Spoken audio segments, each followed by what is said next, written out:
Baik, Assalamualaikum warahmatullahi wabarakatuh. Waalaikumsalam.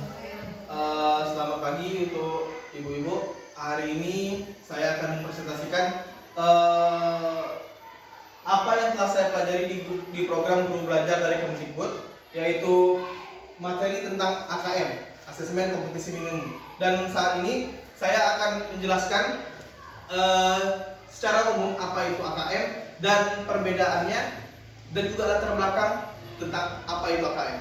Nah, bapak-bapak, ibu-ibu, kenapa pentingnya AKM bagi kita semua untuk mengetahui AKM itu? Karena di Indonesia ini, di negara kita ini, setelah kita laksanakan namanya UN atau Ujian Nasional, dan itu sudah berlangsung sekian lama. Dan pada kesempatan kali ini Kemdikbud melakukan reformasi tentang asesmen ini, yang tentunya dari asesmen ini akan memiliki dampak yang lebih besar daripada ujian nasional. Pada rincian mengenai perbedaan antara AKM dan ujian nasional itu nanti saya akan sampaikan. Baik, latar belakang tentang AKM atau Asesmen Kompetisi Minimum.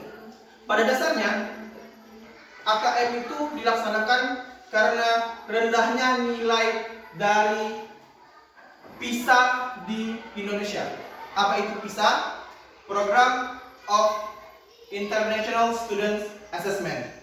Asesmen atau asesmen siswa tingkat internasional. Jadi mana nilai kita, bukan nilai kita guru, tapi nilai dari siswa kita di Indonesia ini masih rendah. Dan pada beberapa tahun terakhir, 10-15 tahun terakhir, nilai kita tuh stagnan sebagai negara yang termasuk terendah dalam hal literasi, baik itu numerasi ataupun literasi membacanya.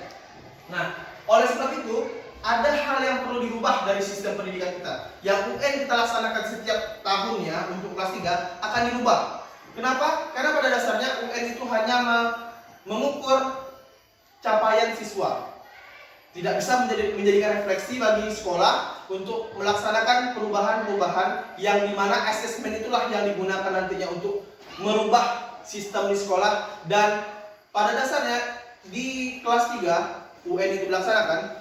Ketika setelah dilaksanakan, kelas 3 yang melaksanakan tadi tidak dapat merasakan perubahan dari apa saja yang telah dilakukan di sekolah. Nah, oleh sebab itulah asesmen kompetisi minimum itu dilakukan di tengah-tengah. Maksudnya di kelas 2, baik itu 2 SMP atau kelas 8 dan kelas 11 di SMA, agar apa? Agar kelas mereka nanti selanjutnya masih bisa merasakan perubahan yang dilakukan atau didapat dari asesmen itu, atau bagaimana sistem pendidikan atau sistem pengajaran di sekolah itu. Lanjut,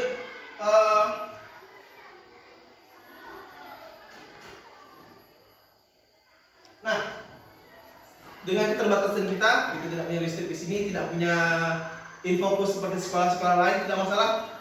Saya akan membacakan sedikit dari laptop saya tentang apa saja yang diujikan dalam AKM itu. Jadi di dalam AKM terdapat 3 hal yang perlu kita ketahui. AKM sendiri sebagai asesmen kompetisi minimum mengukur literasi dan numerasi siswa. Selain itu, dalam program itu akan diadakan juga namanya survei karakter. Survei karakter untuk para siswa kita, dan selanjutnya juga survei lingkungan belajar. Jadi asesmen kompetisi minimum ini yang lebih besarnya cakupannya adalah AM atau asesmen nasional. Ya, dari asesmen nasional itu dibagi 3, AKM, survei karakter, dan survei lingkungan sekolah, lingkungan belajar.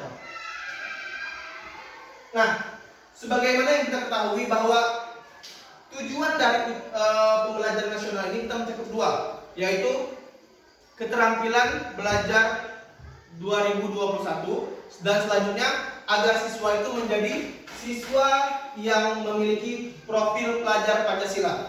Nah, apa saja kecakapan hidup 2021 itu?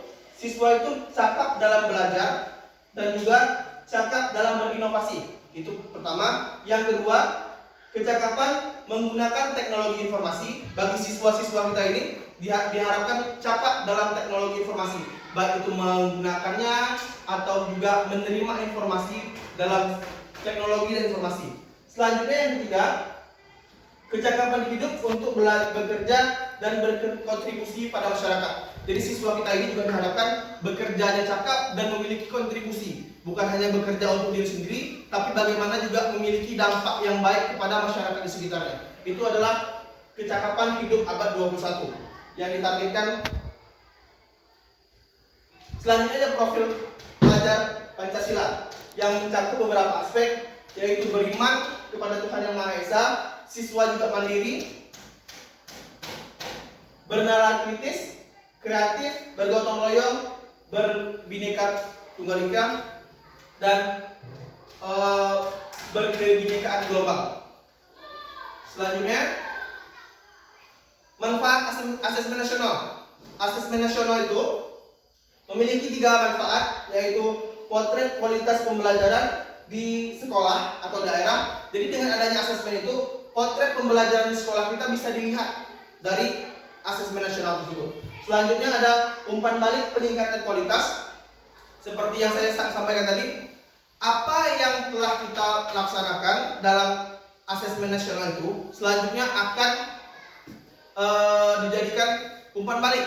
Kita bisa hasil dari asesmen nasional itu merupakan analisa dari sekolah kita, apa yang salah, apa yang sudah baik, dan selanjutnya akan diterapkan di sekolah kita. Selanjutnya dasar penyusunan program.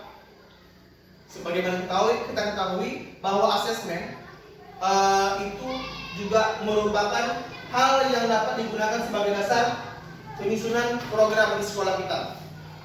Baik, Bapak Ibu, selanjutnya agar para guru juga tahu apa itu asesmen nasional yang sebelumnya kita tahu UN, sekarang diubah jadi AN, asesmen nasional. Nah, ketika Bapak Ibu berjumpa dengan murid, berjumpa dengan orang tua, akan tahu, oh kenapa ya tahun ini yang ujian itu tidak kelas 3, yang ujian di kelas 2, atau yang ujian di kelas 8 bukan kelas 9. Nah, kita harus tahu bahwa akan dirubah Bapak Ibu ya, dari UN ke AN di tahun ini. Dan salah satunya tujuan dari pelaksanaan AN itu bedanya dengan ujian nasional. Ujian nasional itu mengevaluasi capaian hasil belajar murid secara individu. Misalnya siswa A, berapa nilai IPA-nya, berapa nilai bahasa Inggrisnya, berapa nilai MTK-nya. Jadi dia hanya digunakan untuk mengevaluasi hasil individu. Sedangkan untuk asesmen nasional itu mengevaluasi mutu terkait sistem suatu pendidikan. Jadi lebih kompleks ya, lebih kompleks mengenai apa yang dievaluasi. Yang tadi UN itu untuk siswa saja, sedangkan AN ini digunakan untuk mutu pendidikan di sekolah. Selanjutnya jenjang pendidikannya sama, seperti yang lalu ada SMP dan SMA, namun ditambah dari SD dan MI, Madrasah Ibtidaiyah. Jadi kalau dulu kita tahu siswa SMP dan SMA itu melakukan UN, SMK juga, tapi tahun ini siswa di sekolah dasar pun akan dilaksanakan asesmen, ya, agar apa? Agar di sekolah dasar sendiri tahu bagaimana pendidikan di sekolah itu, bagaimana mutu pendidikan di sekolah itu harus diketahui dari tingkat dasar. Itulah konteksnya asesmen nasional ini. Selanjutnya level siswanya. Kalau level siswa yang diujikan nanti kelas di SD kelas 5. Di SD kelas 5, di SMP akan dilaksanakan untuk kelas 8, sedangkan di SMA yang dilaksanakan di kelas 11. Ya. Itu subjek siswanya. Sedangkan kalau dulu ujian nasional itu dilaksanakan untuk kelas di akhir, kelas 9 di SMP dan kelas 12 di SMA. Selanjutnya model soal di ujian dulu, di ujian nasional biasanya soal itu adalah pilihan ganda dan isian singkat.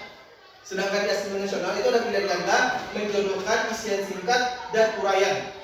Ya, jadi kita tidak hanya melihat siswa itu dari dia hanya bisa dia menjawab soal A, B, C, D atau pilihan ganda itu.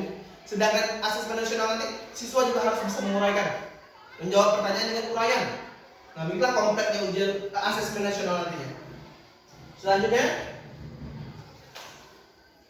sasaran penilaian, kalau ujian nasional kemarin, sasaran penilaiannya merupakan penugasan terhadap penguasaan terhadap mata pelajaran. Sedangkan untuk asesmen nasional, sasarannya adalah kompetensi literasi, numerasi, karakter, serta kualitas dan iklim suatu pendidikan yang mendukung pelajaran. Jadi literasi dan numerasi adalah pokok yang sangat penting dalam asesmen nasional ini.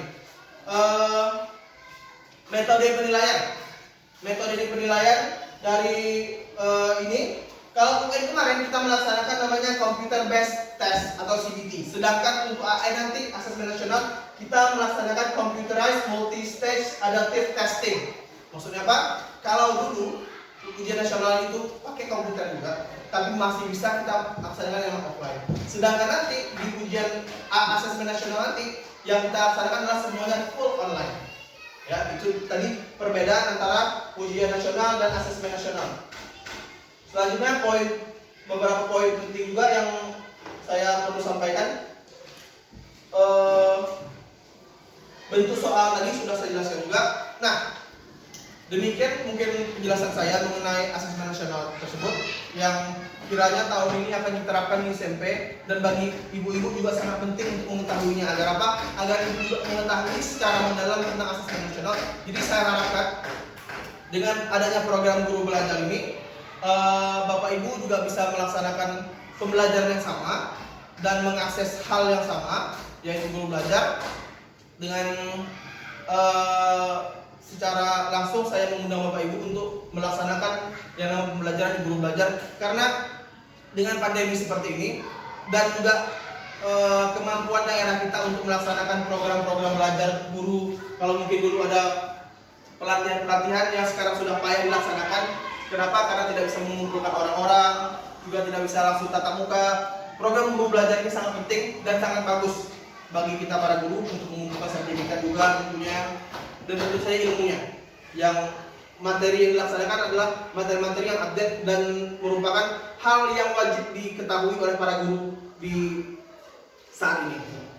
Baik, itu saja penjelasan dari saya mengenai asesmen kompetensi minimum yang akan kita laksanakan pada tahun ini. Terima kasih atas perhatian Bapak Ibu. Saya ucapkan wabillahi taufiq wal hidayah. Wassalamualaikum warahmatullahi wabarakatuh.